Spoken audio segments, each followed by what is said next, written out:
Ilang kalsada sa Lingayen, Pangasinan ang hindi madaanan ng maliliit na sasakyan dahil sa baha.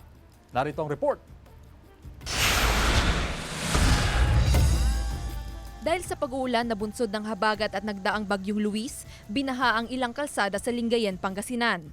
Tulad ng kalsadang ito sa Barangay Manibok na kung saan umabot pa ng mahigit isang talampakan ng antas ng baha. Dahil sa baha, hindi makadaan ang light vehicles. Oo, hindi na makalusong yung tubig dito. Iniiwasan na namin yung parting malalim. May mga namuong tubig at buhangin din sa ilang bahagi ng Baywalk. Humihingi din po kami ng tulong sa mga MRF and then po, kay Menro po. Kay Menro and then sa ating PD para po sa mga equipments po nila na makakatulong sa pagtanggal ng buhangin sa ating Baywalk area po.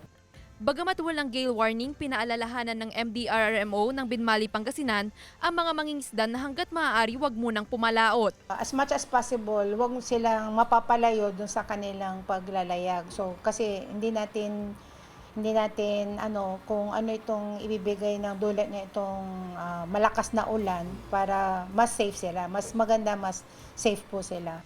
Tumataliman naman daw ang mga mangingisda dahil batid nila ang peligro sa laot ngayong nararanasan ng masamang panahon. Dito lang, banda rito sa gilid lang. Oo, mahirapan. Mahangin kasi pag maulan. Kasama si Ron Alister Taniedo, Joel Fernandez, One North Central Luzon.